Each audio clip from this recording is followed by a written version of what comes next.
Good afternoon, everybody, and welcome to this afternoon's Talking Point. My name's Julie, and I'm the Director of Fundraising at Centrepoint. And as always, it's my absolute pleasure to be hosting you this afternoon. We've got a great session for you today. We're going to be joined by our Chief Executive, Seyi Obakin, who's going to be talking through our next 5-year strategy and what Centrepoint hopes to achieve with regards to youth homelessness. For those of you who joined us before, today's session is going to be slightly extended, so we'll be running till 1:15, and there'll be times at the end for you to ask questions. Seyi absolutely loves questions, so please don't be shy in putting them forwards, and you can type them within the Q&A box at the bottom of your screen if you're on a laptop, or at the top of your screen if you are on your mobile. But I think it's just for me to say thank you so much for taking your time out, as always, this afternoon to join us. I think you're going to be really inspired by what Seyi's going to talk us through, but also thank you for your support, because we couldn't do what we do, and we won't be able to do and achieve everything we can do without such fantastic and engaged supporters as yourself. So I think all that's left for me to do is hand over to Seyi to introduce our strategy and what plans we have in the next 5 years. Seyi. Thank you very much indeed, Julie. I just reiterate my thanks to you and our thanks for your support and for coming along today. So our strategy for the next 5 years, and I can't see it on the screen. I don't know if anyone else can. There we go. It's called Change the Story, Ending Youth Homelessness All Together. And what I want to do is just take you through our thought process for how we got to what this strategy is and what we're trying to do and why we're trying to do it. But if I start by talking about where we are today, that would be great. With your help, we already support young people to achieve a job and a home by doing 4 things. First, we offer help at the point of immediate crisis, and then we offer young people safety and security. Then we enable young people and we inspire them and we motivate them to believe in themselves and therefore to aspire to a better future. And then finally, we offer young people affordable options for moving into a home of their own when they are ready. And we do that reasonably well, I would say. We've grown our impact over the last few years. We now support nearly 20,000 young people every year. And through the helpline, we have, over the last 4 years, helped 20,000 young people to avoid homelessness. And then in the last few years, we've been busy developing a model, an innovative model for affordable independent living homes for young people. And I can talk about that more a bit later on. Now, the problem is that challenges remain. And for us, I'd like to summarize those challenges into 4 strategic areas. The first one is that far too many young people are still finding themselves homeless every year. Last year, that number was in fact 120,000 young people. We know this because we do this survey of local authorities every year that tell us just how many young people approach them. So this is only just about the young people who actually approach councils. There are hundreds of thousands more who don't approach councils. So we do know that that number is at least 100,000 every year. Secondly, there's more than 1 million people on waiting lists for social housing across the country, and young people are just not priority. And of the stock that there is, if you've been following ITV recently, you'll be seeing that they've been shining a light on just how poor some of that stock are, because they're so old. We just don't have enough housing for people generally, and in particular for young people, because they are at the back of the queue. Thirdly, we are in a mental health crisis, with mental health issues reported in more than half of homeless young people. And this is a wide range of mental health issues that we're talking about here. And finally, youth unemployment has always been high, but is now stubbornly so, and is trending at 3 times the national average right now, roughly 14.5%. So these are the strategic challenges we face. And it is in the context of those strategic challenges that we have decided that the time is now for us to actually tighten our vision. Our vision has always been to end youth homelessness, but now we want to do so by 2037. This is a tough ask. It's a tough ask because youth homelessness has many triggers, and the systems around it is complex. It's a complex system around it.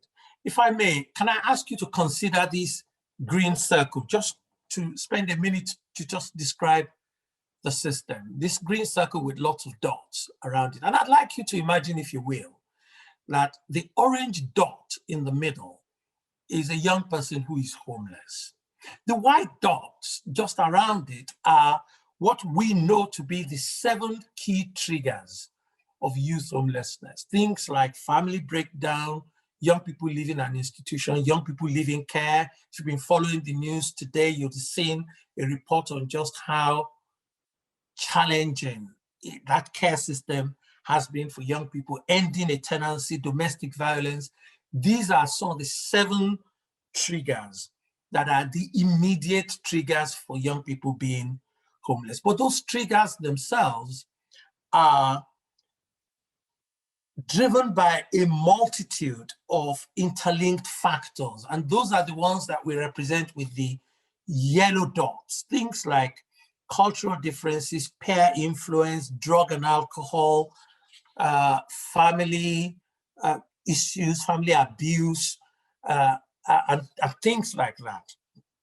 There's a whole raft of these things. But each of those factors are themselves part of a wider national and local systems that we represent in Black.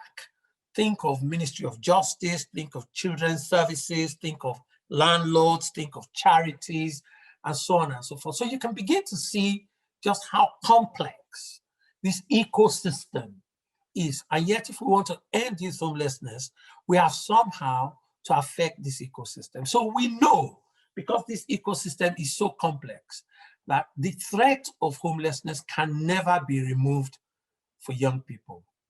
The threat cannot be removed. But nonetheless, we believe that youth homelessness can still be ended in practical terms because it is possible significantly to reduce the number of young people that are facing crisis and to ensure that there is a clear pathway for those young people who do experience homelessness. So when we say we want to end youth homelessness, what do we mean by that? We mean 3 things. First, the number of young people, remember that 100,000 number I told you before, the number of young people being made homeless becomes negligible. It's not 100,000, it becomes negligible. Secondly, that there's a quick solution to provide a safe and stable place to live for young people when it happens to them. And then thirdly, that their stay in that temporary place of safety is limited, is short, and that they're supported and settled very quickly into a permanent home as soon as they are ready to live independently. We think that this definition enables us practically to take the view that youth homelessness is not inevitable, and that we can aim for a society in which a young person that is born today will never become homeless. And we want that to happen for them in the next generation, hence 2037. That's where 2037 comes from, because that means that a young person born today will not have to suffer homelessness in 16 years' time. Now, for that vision to be realized, we must work to prevent young people from becoming homeless. We must support the negligible number of young people who do become homeless, and we must enable those young people to move on rapidly to living independently. Now, once you put it like that, you can see that that's not something that Centrepoint can do all by ourselves. We can only achieve that vision by working with others to bring about systemic change across society. We can only achieve that vision if we have your support. And so your support is absolutely crucial to us. And over the next 5 years, our strategy will focus on what we will be doing to move towards that vision. And so that strategy is based around 4 interlinked themes. 1, can we prevent those who face immediate homelessness from experiencing it? 2, can we offer innovative and exemplary support that enables those who have suffered homelessness to have a job and a home? 3, can we learn from our work what works, what are the best solutions, so that we can scale or animate the scaling up of those solutions and other people can join in making those solutions happen. So we want to partner with others who are better placed than us to deliver some of these solutions for young people. And finally, can we ensure that our own foundations are sufficiently firm to carry through these 3 things that we set us off on that journey? So if I take those 4 things one by one and run through very quickly what they look like. First of all, we want to prevent youth homelessness from happening because we have to reduce the flow, that 100,000 number. We have to reduce that flow into youth homelessness and then respond to immediate or impending crisis. So over the next 4 years, we will increase the reach of the Centrepoint helpline, working in partnership with local authorities. We'll partner with and support organizations who provide direct prevention advice and support. And together with our partners, we will orchestrate and campaign for prevention activity to take place across the systems that I described in that ecosystem that I talked to you a little bit earlier on. So those are what we want to do there. Now, for those who face immediate homelessness, we want to continue our work to deliver outcomes of a job and a home for young people by offering them exemplary and innovative services.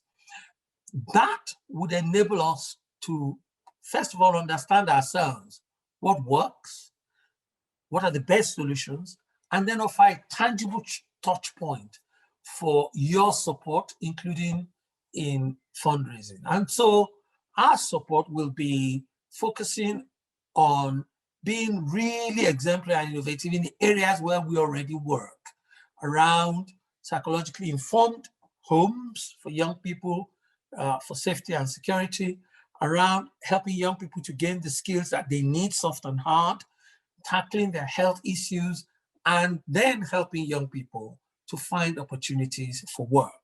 What's really interesting is that we also have set ourselves now a goal over the next 5 years to deliver up to an additional 300 units, beds, homes of independent living accommodation for young people where it will be truly affordable because we will link rent to their income. Whatever their income is, we will aim for them not to pay a rent that is higher than a third of whatever that income is. That gives young people an opportunity to establish themselves in work, and the exit route out of independent living would then be that they've established their careers, they're earning an income, they're able then to either move on into the private rented sector or buy a place of their own. That's the quality of support that we want to prove works.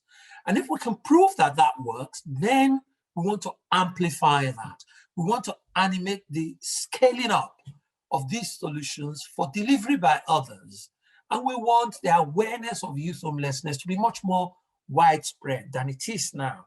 And we think that by offering these kind of solutions, we can mobilize people and organizations to support ending youth homelessness. So we want to subject everything we do to the rigorous evaluation, both internally so that we can improve our own practice, but also externally so that other people can take up what we are doing. And we will build a range of partnerships that enable us to do that.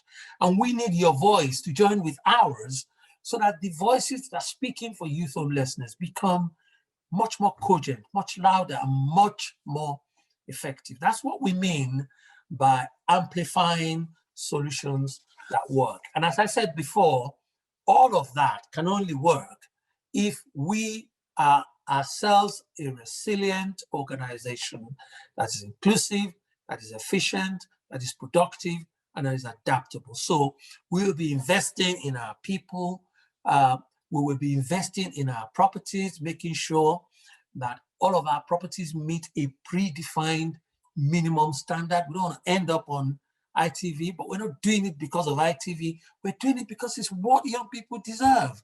We want to become a digitally enabled organization where young people are included, because that's the shape of the world in which they're going to have to live and thrive. And of course, we must build the financial capacity that enables us flexibly to respond to opportunities and challenge as they arise. So in simple terms, that's our strategy: prevent, support, amplify, and optimize.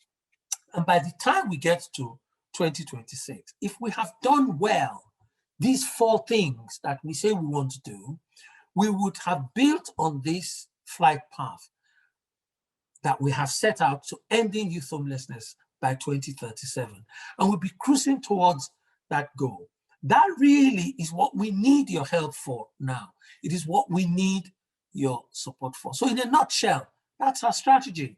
Work towards ending youth homelessness by 2037 so that no young person born today would have to suffer the downward spiral of youth homelessness.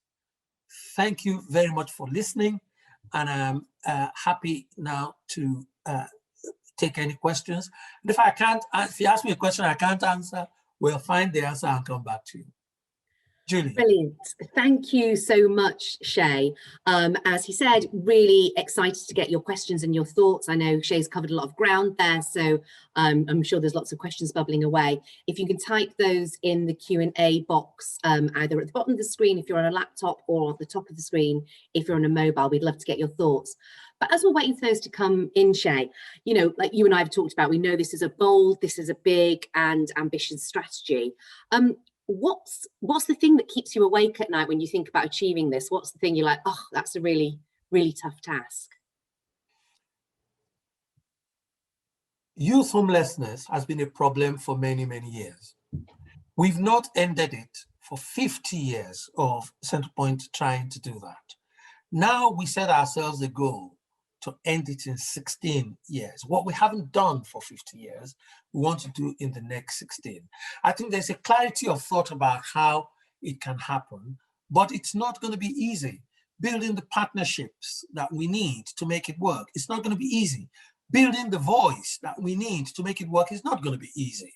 Youth homelessness is not one of the causes that it generally rolls off the tongue when you talk to people about issues that affect society. How can we elevate youth homelessness in that context so that actually people feel outraged about it just as we do?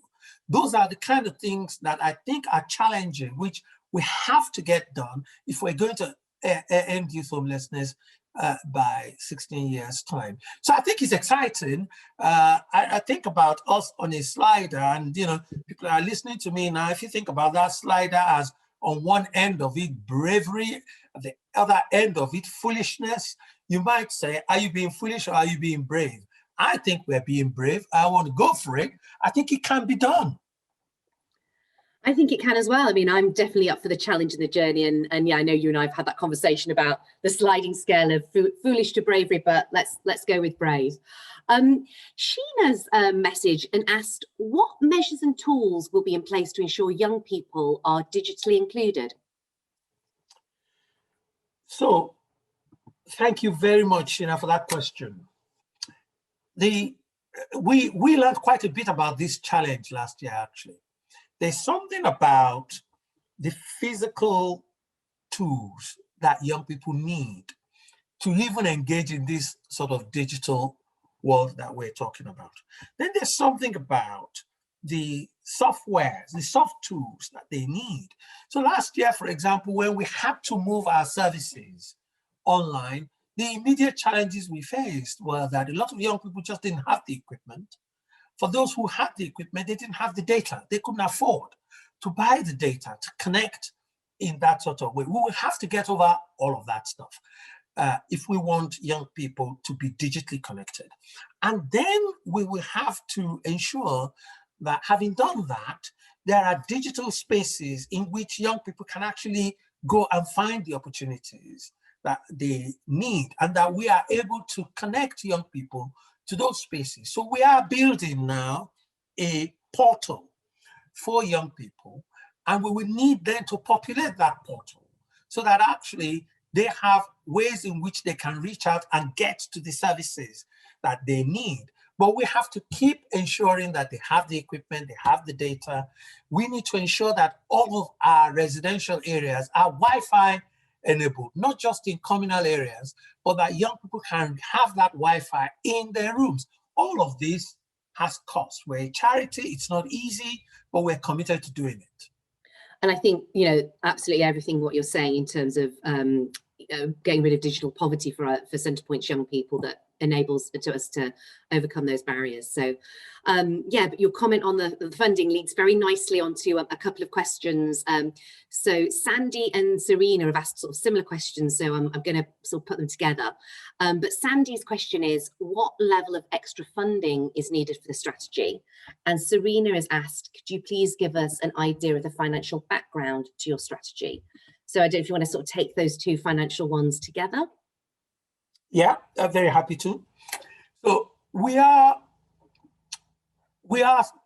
in the process now of bottoming out some of these funding challenges that you're talking about. So let me start with our properties, for example.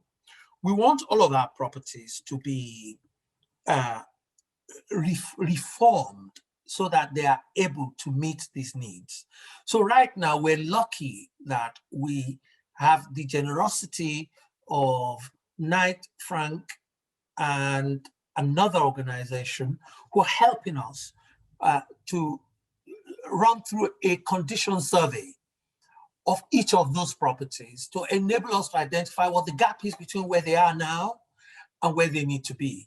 Our initial thought is that that would probably require us to spend roughly £2 to £2.5 million. That's just to get the properties we already own into a place in which they are ready to serve this strategy that we're talking about. That's before we get to independent living. We know now that it's going to cost us roughly £25 million to build the 300 homes of independent living that we've just talked about. We're going to be launching a capital appeal to help us to do that. And the reason that's absolutely crucial is this. We have set ourselves the challenge that we will not charge any young person more than a third of whatever their income is to live in one of these properties. So let me just take you through what that looks like. If you are a young apprentice and you're 19 years old and you only get the apprentice minimum wage, your annual salary is going to be roughly £8,000 or thereabout. What we're saying is the rent you're going to have to pay in this one-bed flat that is yours, you've got the key to it, is not going to be any more than roughly £2,700 for the entire year, because we believe that if we can take that burden off you, you have a much better chance to succeed in your apprenticeship. And your apprenticeship may last for 4 years, but if you succeed in that apprenticeship, then you have a job, you have a career for life, and then you can move on quite successfully. That alone is going to cost us roughly £25 million to deliver. We've talked about creating this digitally enabled organization. Right now, we know that it's costing us roughly about 100,000 to roll out Wi-Fi right across the estate and ensure that young people are able to have the Wi-Fi connection that they need. That's before we get to the laptops, the smart equipment that they need, and that's before we get to the data that they need. So these are the sorts of challenges that we face. We think that if we can articulate the problem, these issues, quite clearly, we will be able to raise these resources that we need. But we must remain financially cautious ourselves, because do you know what? We won't be helping anyone if we go bust. We won't. No, absolutely. What you've really nicely done there is Seyi, anticipate a question that Adam was already asking around the independent living and rent being linked to 30% of an income. But Adam also asked a question, are the government receptive, and do you feel that they will offer any substantive support? I think that depends on who you ask, what day you ask them, whether the sun is shining or it's not shining. So there are quite a number of issues around this. Every time I've talked to somebody in government about it, there's an interest in this model. But every time I get the same answer, go and prove that the model works. And let's see what that proof looks like, because we can't spend public money doing something that we do not know will work. So we are determined to prove that this model will work. That's the first thing. The second thing is that we're talking to the government about planning rules. Right now, the way that the planning rules work is that the government will not support a scheme in which, or at least it is set up not to support a scheme in which you're building a space that is less than 37 square meters. Young people do not need, they tell us constantly, they don't need 37 square meter space to live in. So if you build that, then actually what you're building is shared accommodation, which is not what young people want. So we need the planning rules to change to enable us actually to build the kind of units that young people want. 27, 30 square foot flats, one bed flats are perfectly adequate for young people. They love it. They want it. That's what they tell us. But the current planning rules don't allow us to do that. It took us 1 year to get planning permission from a London borough, where we're now building one of these independent units for young people on this model that we're talking about. But in order to do that, they had to find a way behind that planning rule themselves and put in regulations and rules and sort of that we have agreed to meet. So that's one thing that government can do right now, which doesn't require them to spend the money, but requires them to enable us to actually go and do this thing that we want to do. I think that ultimately, because it is interesting, it is innovative, it can change the landscape permanently. Ultimately, if we can prove that this thing works, we will get some government support towards it. But we need to prove it first. Yeah. And I think just, building on that, Sarah's asking, how engaged are the main political parties with Centrepoint? You've talked a lot there about government, but what about the other political parties? We are constantly wanting to engage all political parties in the things that we say matter for ending youth homelessness. And we get different and varying reports. We've had years of really good, strong engagement with the Liberal Democrats, who've actually, over many years, have helped to bring about many policy changes that affect the lives of young people positively. The same thing with the Labour Party. And I have to say, we are getting some traction now with the Conservative Party as well. We must keep building on all of these things because there's not one magic solution. Remember that ecosystem that I talked about? It's very complex, it's very big, and what we have to do is to try and find answers and levers in all sorts of areas. And do you know what? We'll work with the Green Party, the SNP, whoever else we need to help us get to the solutions, because it's well worth it for young people. Absolutely, and I think that plays really well to the sort of amplification objective and how we start to partner. And that again links into a question that Alan's asking. So who are the organisations that we'll partner with across all areas in prevention, sufficient housing, mentoring and jobs? A very great question, that is. Now, in the prevention area, we know that the immediate triggers of youth homelessness are family breakdown, leaving care, leaving an institution, ending a tenancy, and things like that. So I'm keen for us to partner with organizations who work to avoid families breaking down, or when families break down, to help that breakdown to happen in an organized way in which it doesn't leave young people homeless. So I'm thinking about organizations like Family Lives, like Relate, with whom we have relationships, but we can deepen that relationship.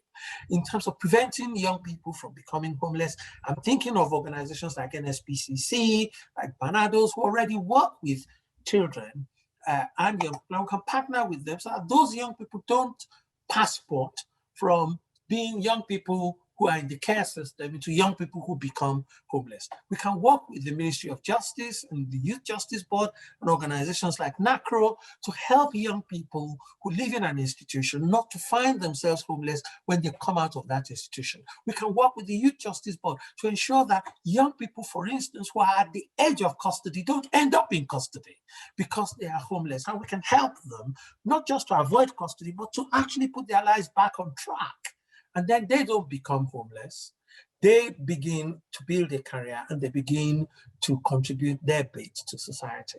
So this is a wide tapestry we're talking about here. In terms of employment, we have to work with the private sector.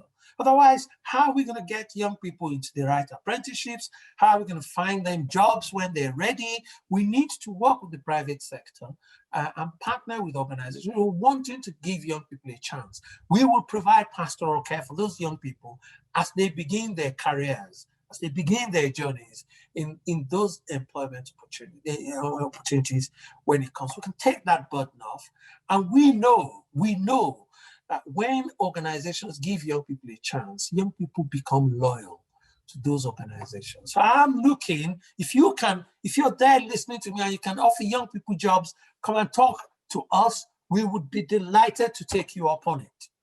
Absolutely. And I think where I was going to build, we've been talking to some of our, long-term supporters such as ASOS and Selfridge and the Cooperative Bank about the value that they can add in this partnership space that deepens this kind of beyond funding, because I think there's something really understanding that you as supporters can add value in so many ways. So I think there's so much to explore in that space that we haven't even thought about, which is, what we have excitingly to do in the next 5 years with the strategy. I've got a couple of similar linked questions again, so I'm going to put a couple together. So one of our attendees is asking, how were the 4 key themes developed, and did we include any direct service users in the exploration phase? And Elaine is asking, how did we engage with young people in development of the strategy? So the strategy took us 18 months to get to this strategy exactly for that purpose. The first thing we did was a horizon scan. What does the horizon look like? What do young people actually want themselves? And in scanning the horizon, we talked to lots of young people, we talked to lots of practitioners, we talked to lots of professionals. So having scanned the horizon, we then, with that view, began to engage with lots of different groups of people to say, this is what we're hearing, what should Centrepoint be doing? And amongst those people, one of the key stakeholders for us was young people. We had a panel of young people with whom we discussed what mattered to them, what did they want us to be doing. And we talked to young people who have been through Centrepoint and are now alumni. They've been there, they've done it, they've gone out. We talk to young people who are still in Centrepoint. We talk to partners. We have a network of Centrepoint partner organizations, which is about 105 strong organizations who also work with young people all across the country. We spoke to those partners as well as to their young people about what it is that would make the most difference and what should Centrepoint be doing given where we're at now. We spoke to staff.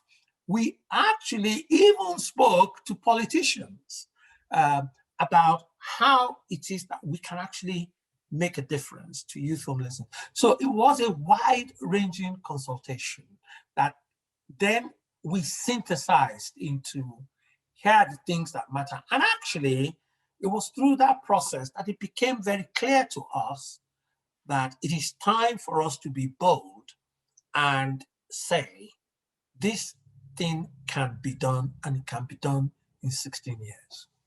And I think it's definitely that thoroughness. To me, it's a really robust and sound strategy that all the objectives fit together. So I think that research and those conversations are really well informed. Nicholas is asking us around mental health. So in your presentation, you said we've got 54.1% of Centrepoint young people have mental health issues. How does the NHS help here? And is it essential for homeless people to be accommodated before help is available to them? How does the NHS help? Great question. Not a great deal is the answer to that question. It's not because the NHS doesn't want to help, it's because mental health services generally are not in the best shape that is possible. Think about children and adolescent mental health services, CAMS. We know that right across the country, waiting lists in CAMS can range from 6 months to 18 months before a young person actually gets to see a professional. And even after you've seen a professional, there are long gaps between the interventions that you get. So unless you are really in immediate crisis, even then it's really very, very difficult. And yet we know that there's a whole raft of mental disorder that prevent young people from getting on with their lives. Anxiety, depression, self-harming, suicidal ideation, all those kind of things are really, really troublesome for young people. So does the NHS want to help? Yes. Is that help very effective? No. That's the straightforward answer to that question. And that means that for those young people who are in our care, we have to offer that help directly ourselves as quickly as we can. The take-up has been huge, especially over this last 1 year, as young people, as loneliness has added and isolation has added to the myriad of challenges that young people already faced. So we are building on that provision that we are having ourselves so that we can respond much more efficiently to young people. And hopefully we can see NHS provision get better over time. But we're not going to wait for NHS provision to get better, because while we're waiting, young people are suffering. Yeah, absolutely. We can't afford to wait. So I think it's absolutely critical, and particularly in the current climate of the pandemic where we've seen those mental health issues exacerbated. So I've got a really, I think, interesting and thought-provoking question from Hugh. So Hugh sort of comments, I hear you're addressing youth homelessness once it's arisen, but what about the causes of it in the first place? And especially various forms of child abuse, such as those documented under the heading of ACA studies, that's the adverse childhood experiences. How do we encourage reinstatement and development of support services in babyhood and early childhood? Very tough, very, very tough, I have to say. But that's not to say there's nothing that we can do. There are things that we can do. We are looking at working with others who are already in the space of the early years. For example, there's work that's going on now with the Royal Foundation around strengthening early years, years 1 to 5 for young people, for children that we are involved with. I'm keen for us to build better relationships with organizations that are working in that space, because you're absolutely right. The better we can get with that, the better chance we have of reducing the flow of young people into homelessness. I'm keen to see more local authorities use schemes like family group conferencing to help resolve issues at the early stages rather than at the point of crisis. This is very difficult because the way that our systems work is that they're set up to respond to crisis, and people generally see money spent, especially when money is tight, money spent to prevent things from happening as not as quite as important, because the outcomes is not quite as visible. And yet we know that those outcomes prevent bad things from happening further down the track. So we got our job cut out to actually persuade local authorities to spend money upstream and not wait for things to happen to young people downstream, when we're then spending a lot more responding to the crisis and having the lives of a young person already damaged before we get to them. So it's a fantastic question. It's a terrific challenge for us. I don't say that we know exactly what the answers are. We have some thoughts about what we can do there, and we will be flexible about how we deal with that. But in that prevention space, it's absolutely critical that we play, and we play hard. Yeah, and I think there is something about prevention. It's really difficult to measure the impact of prevention, because hopefully if it's successful, the thing you've prevented from happening actually hasn't happened. So it's difficult to show that impact. So I think we've got time for just one more question, but to those people's questions who we haven't had a chance to answer, we will get the answers and circulate them to all the participants afterwards. But I think the final question that I think would be good for you to answer, Seyi, is from Steve. And just really, what are the key objectives for the next year to kick off the strategy? Another fantastic question, a great question. First is establish for us this process and embed it in which we are ourselves consciously and rigorously evaluating what we're doing, so we're clearer about what works and the solutions we want to amplify. That's really important. Second thing is for us to identify and build or start to build the partnerships that we need, and that's both with the public sector, with the private sector, and with civil society, that might enable us to actually get on to stream with the things that we want to get done ourselves, both in the prevention space and also in the amplify space. The third thing for us to do is, I think, to not just build, but commission the independent living schemes that we've got going right now, and then evaluate the process, because people have said to me, prove that it works. So I'm determined that we should evaluate the process from the beginning to the end, so we can indeed prove that it does work. And of course, we have to remain focused on the outcomes we want for young people who are in our care: a job and a home. That's the outcome that's going to free those young people from homelessness once and for all. So while we're keeping our eyes on the long term, ending youth homelessness in the long term, we also have to remain focused on ending it for those young people who are currently in our care. And the way we're going to end it for those young people in our care is to help them have the outcomes of a job and a home. And I think everything you've just described there is that flight path and that trajectory of the beautiful analogy of where we're trying to get to. So I think that's it, as we're coming to the end of today's Talking Point session. But just Seyi, I don't know, really briefly, if you just want to say, how can supporters get involved with the strategy? I know we've talked a little bit about partnerships and jobs, but is there anything else that you want our fantastic supporters online to get involved with in helping us to achieve our goals?